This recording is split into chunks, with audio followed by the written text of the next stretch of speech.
Jan Mark, Taking Cat's Way Home, illustrated by Paul Howard.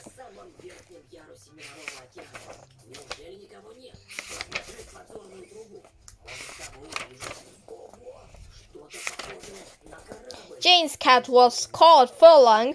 People said, "What a strange name for a cat," until they saw him. Then they understood Furlong had a face and tail, 2 ears, and 4 feet. The rest was fur.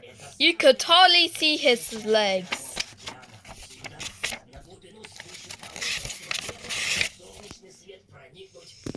Kind people said, "What a fine cat." Rude people said, "That's not a cat, it's feather duster." William at school said, "That's not a cat, it's a loo brush." But that was not the worst thing he did. Andrea never said things like that because she liked Jane and she loved Furlong. Andrea lived in next door. She was 1 year older than Jane, so they were not in the same class at school. But they were friends. "I can remember when you were born," Andrea said to Jane. This was not true, but she said it sometimes so that Jane would remember that Andrea was much older. Jane could not say that she remembered when Andrea was born. Even Furlong was older than Jane. Every day, Jane and Andrea walked to school together on their own because there were no roads to cross and lots of other people were going to school as well. Jane's mother said to her, "Don't step in the road, don't talk to strangers. Never let anyone give you a lift."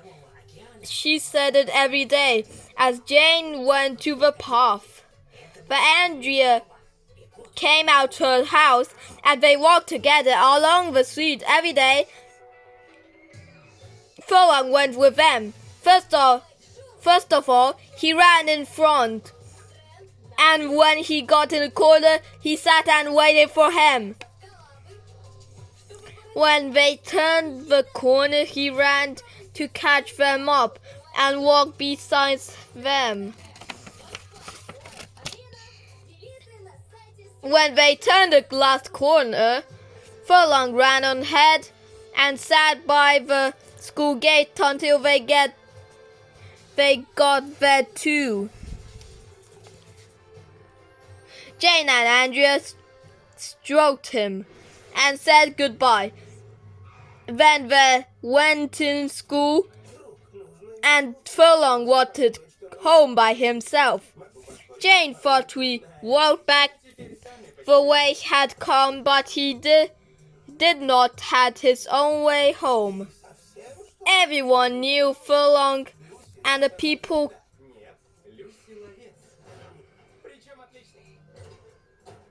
in Jane's class and all the people in Andrea's class. The teachers knew Furlong, so this Mr. Gillies, the caretaker, and a lollipop lady, Kumari, and a school secretary knew Furlong because one red morning he put his muddy paws on her new pink shirt. Jane was afraid she would be cross, but Furlong wagged his fur and purred, and Mrs. Kumari forgave him. Everyone knew Furlong except William. William was new.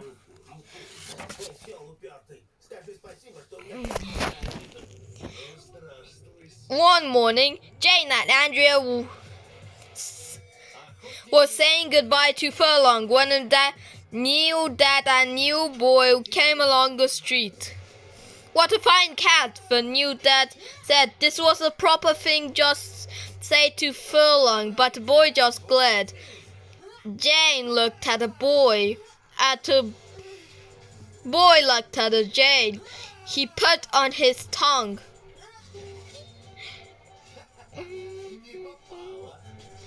And made his eyes go funny when Jay went to classroom. The new boy was there with Mr. Singh. Jay liked Mr. Singh because he was kind and he had lovely whiskers with furlong.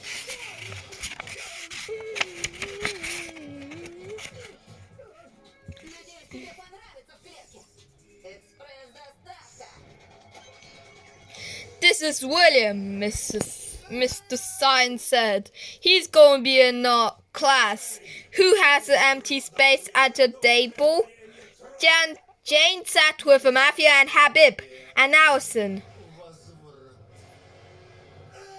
There were 2 empty spaces at a table. Don't put up your head, Jane said to Allison. She remembered the face that William had made when he saw Furlong. We don't want him here. But Matthew and Habib put up their hands and jumped up and down. So Mr. Singh sent William to sit one of the empty chairs. He sat down opposite Jane and made his eyes go funny again. Then he picked her up under the table. At break time, William went up with Matthew and Habib, and they all stood together under the tree and whispered. When it was time to go in again, Jane looked at William's chair and said to Allison, "Will you change places with me?" "No, it won't," Allison said. "I want him making a funny eyes at me." When everyone had come indoors, Mr. Singh said, "Now get on your new books." He said William a new book to write his news in. William wrote, "My name is William." He looked at Jane. Then he wrote, "I do not like cats," and he turned his book round so that Jane could see what he had written.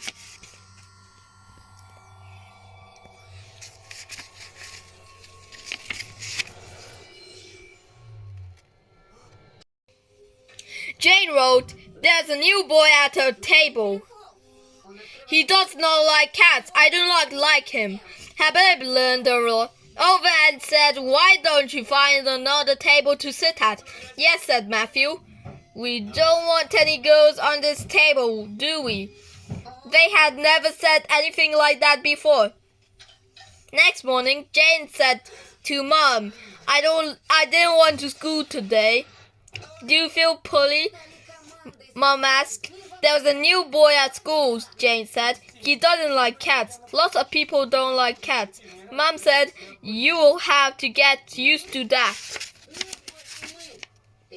"He doesn't like me either," Jane said, but she still had to go to school. She walked down the road with Andrea and Furlong. Furlong ran ahead,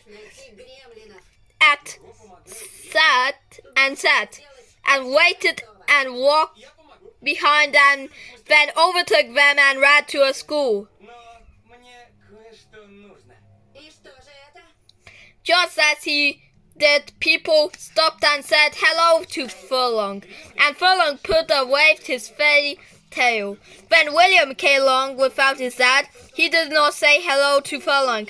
He looked down and said very loudly, and Furlong jumped away. No one had ever said that to him before, not even Mrs. Kumari, when he put mud on his skirt. William said again, and Furlong was frightened. He jumped on the wall of the house by the school, and his fur stood on end because he was angry.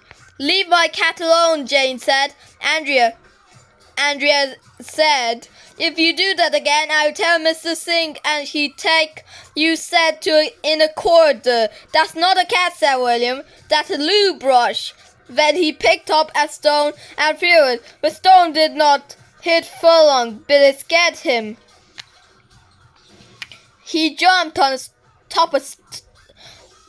to the top of a wall and ran away under the trees. "I hate you," Jane shouted, and hit William. William hit Jane and ran inside to fetch Mr. Singh. "I can't have you fighting," Mr. Singh said when he came out. "She hit me first," William yelled. "He threw a stone at Furlong," said Jane. "Go inside at once," Mr. Singh said. He was angry. Even his whiskers looked angry. When they got in the classroom, he said, "William, you are not to throw stones at anything. Go and sit down." William sat down and kicked Alison under the table. "Now, Jane, stop crying," said Mr. Singh. "You ought not to have it hit William, even if he did throw a stone at." But Furlong was frightened. Jane said, "He ran away. He get lost." "I don't suppose he will," Mr. Singh said. He's a grown-up cat and he knows his way about. Which way did he run? He went along the wall by the school field. Jane said, "Well, then he was going the right way," said Mr. Singh. "You live in a Kemp Street, don't you? Cats have their own way to get around. They don't have to walk in a street like cats." Jane went to a table. "Telltale, telltale," William hissed. "Telltale," said Matthew and Habib. "I'll get you tonight," William said. "After school, I get you." After school, William and Dad came tonight meet him. "I'll get you tomorrow," said William. Jane and Andrea ran all the way home, and when they got there, Furlong was sitting in the garden washing his toes. Mr. Singh was right. Cats have their own way home. When Andrea and Jane and Furlong walked to school next day, William was waiting at the gate. As soon as Furlong saw William, he jumped in the water. William did not even have time to say "Lou Brush," William shouted. Instead, Furlong turned around and ran away along the wall beside the school field. "I don't care," Jane said loudly. "Cats have their own way home." "Telltale," William said. "I'll get you after school." "I'll get you after school," William said at break. "I'll get you after school," William said at lunchtime.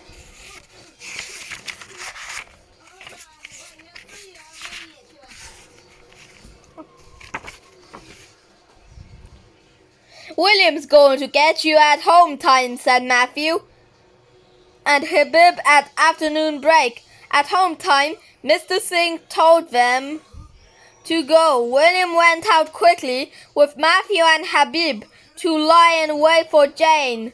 Jane stood at the gate with Andrea. William's dad was not there today, but they could see William's head poking around the corner at the end of the road. When William said Jane and Andrea, he hid.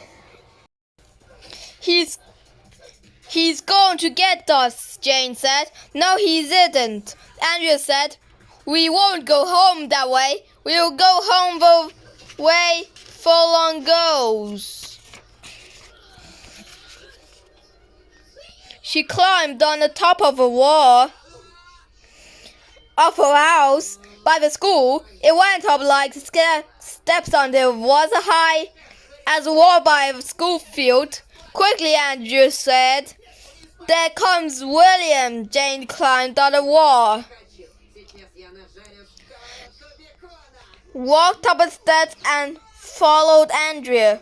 William and Matthew and Habib were already running down the street. Andrea began to run and Jane ran behind her over along the wall when they stopped. Did they see us? Andrea said. Where are you? William shouted in the street. They could not see him and he could not see them. I can see you, William yelled. He can't, Andrea said. He thinks we're hiding by this gate. Come on, it was a long way to the ground, Jane said. Don't look down, Andrea said. Walk slowly. We need to not hurry now. Pretend you are walking on a tightrope. Jane did not think what would help. I would where you are. I'll get you, William shouted. Far away. Jane could thought how silly he must look, and she felt better. On one side of the wall was the school field. Mrs. Gillies was pushing a machine up and down, making white lines on the grass for sports day. She did not see Andrea and Jane. On the other side of the wall was a row of back gardens. They passed a full garden full of roses and a garden full of rubbish. Things looked different from the top of the wall. This is what birds see. He thought Jane. This was a furlong seed.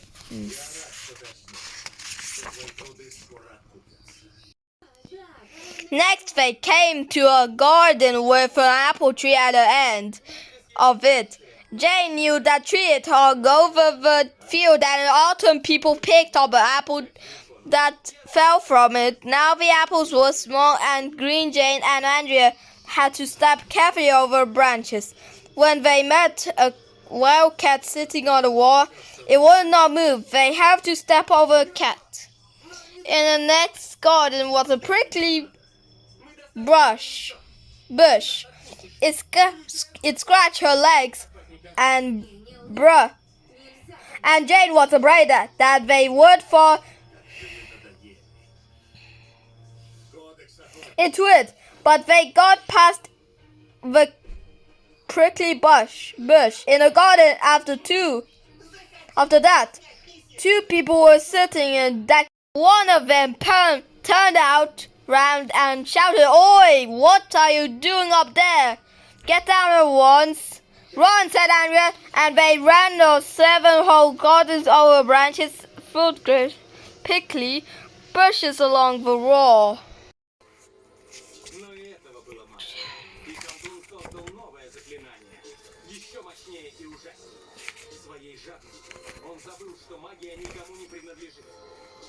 At least they came to the end of the school field. We must turn left there, here. Andrea said. Now they were on the wall. Van Ron ran along the end of the school field. There were no trees in these gardens, and they could walk quickly. Then Jane said, Look, Mrs. Gillies was not in the field anymore, but over by the school was William. Matthew and Habib had got bored and had gone home. But William began to run far away. William shouted, Now I'm going to get you. He sees us, Andrea said. Quick, when we get to the next garden, turn right. There's a big tree to hide in. It was a very big tree with very big leaves. It stood in a corner, and 4 walls betoned like a crossroads. This is the way, Andrea said, and they ran along a wide wall out of the tree. Turn left, Andrea said. Turn right. Turn right again. They stopped running and looked round. They could not see the tree or the school field, but they could see William. Now William was on the wall as well, but he was going the wrong way. They stood quiet until he was on the side. He was still shouting, "I can see you will save Andrea. We lost," said Jane. They stared around. Jane was right. The garden looked different from the top of the wall, but the houses look the same. "Our house has a window in the roof," Andrea said. "My house was a creeper growing up it," Jane said. They looked and looked, but most houses had windows in the roofs, and a lot of had creepers growing up them. They sat on the wall and wondered what to do. "Let's go back," Jane said, but they could see her William shouting far away, and they did not know how to go back. "Mom be waiting. She'll be cross," Jane said, and she began to cry. "Don't be a baby," Andrea said, but she knew that her mom would be worried too if they did not get home soon. "There's a swing in our garden," Jane said, and they looked again. "There are 5 gardens with swings in them." "We've got a shed," said Andrea. "All the gardens have sheds. I wish we could find the policeman," Andrea said. "But there are no policemen walking on walls, only cats." Jane wanted cats, and then she had an idea. She stood up and shouted, "Furlong, furlong." "Don't be silly," Andrea said. "It's not silly," Jane said. "I have a special voice for Furlong. He always comes with it when I call." She shouted again, "Furlong, furlong." They waited and waited. Nothing happened. "Try once more," Andrea said, and Jane called again, "Furlong, furlong." Then Andrea stood up and pointed, "I see him." Far away, a ginger cat was running towards them, waving his feathery tail. He came closer and closer. It was Furlong. He ran at Jane and put his body paws on her skirt. Jane stroked him. "Good, Furlong," she said. "Now take us home." Furlong knew the way he ran along the road, and they sat down and waited for him to catch up with him. He turned left and they followed him. He ran right and they ran behind. He jumped on the roof of a shed and the end of a garden. There was a swing in the garden, and a cripple was growing on the side of a house. The house next door had a window on the roof. Jane's mom was tugging the wish of a line. When she saw Jane and Andrea off the wall, she dropped off the washing. "Where did you come from?" she said, and ran to help them climb down. "We've been taking the cat's way home," Jane said. Then they heard William's voice again, but William was not shouting. Now far away, William was running along the wall, and William was crying. William called, "Mom, Mom, I lost Dad, I'm lost." William had no cat to show him the way home. "Who is this?" said Jane's mom. When William reached Jane's, "It's a poor little boy who has got lost," Andrea said loudly. Jane's mom lifted William down for a wall and let him indoors. "Tell me where you live," Jane's mom said, "and you will take you home." She walked down the street with William and made him hold her hand. Jane and Andrea stood at the gate and watched. They did not say anything, but they smiled. And Furlong smiled too.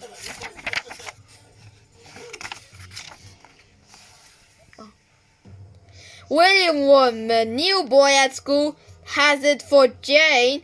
The moment he appears, it seems, as food only what she can escape him. So take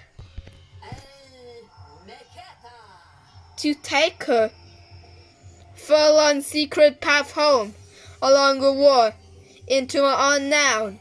This was an absorbing and sure-footed story for young readers by a double Carnegie medalist, also by Janmark, the Snow Maze. The end.